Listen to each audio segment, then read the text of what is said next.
ସର ପୌରପାଳିକା ଆଗରେ କଂଗ୍ରେସର ଅଭିନବ ପ୍ରତିବାଦ। ଆଲୋକୀକରଣ ଦାବିରେ ଖୋଲିଲେ ଫାଷ୍ଟଫୁଡ୍ ଦୋକାନ। ଦୀର୍ଘ ଦିନ ଧରି ଦାବି କରିବା ସତ୍ତ୍ୱେ ଶୁଣିଲେନି ସରକାର କି ପ୍ରଶାସନ। ଶେଷରେ ଲୋକଙ୍କ ସମସ୍ୟା ଦୂର କରିବା ପାଇଁ ଅଭିନବ ଉପାୟରେ ପ୍ରତିବାଦ କରିଛି କଂଗ୍ରେସ।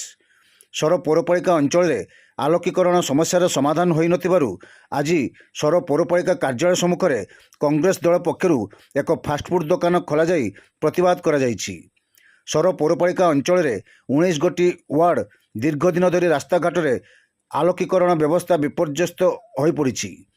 ଏନେଇ ସ୍ଥାନୀୟ କଂଗ୍ରେସ ନେତା ଓ କର୍ମୀମାନେ ପୌର ପ୍ରଶାସନ ଏବଂ ସରକାରଙ୍କ ଦୃଷ୍ଟି ଆକର୍ଷଣ କରିଥିଲେ ମଧ୍ୟ କୌଣସି ସୁଫଳ ମିଳିନଥିଲା।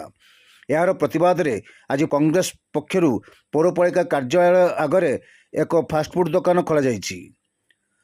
କଂଗ୍ରେସ ନେତା ରାଜେନ୍ଦ୍ର ମହାନ୍ତି କହିଛନ୍ତି, ଅର୍ଥ ଅଭାବରୁ ପ୍ରଶାସନ ଆଲୋକୀକରଣ କରିପାରିନାହିଁ।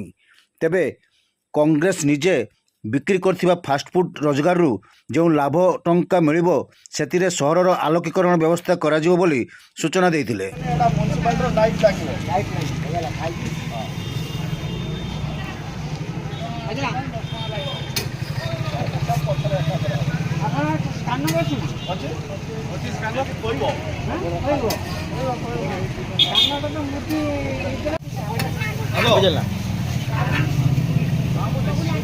पैसा नहीं जा मीडिया वाला मैं पैकिंग नहीं करता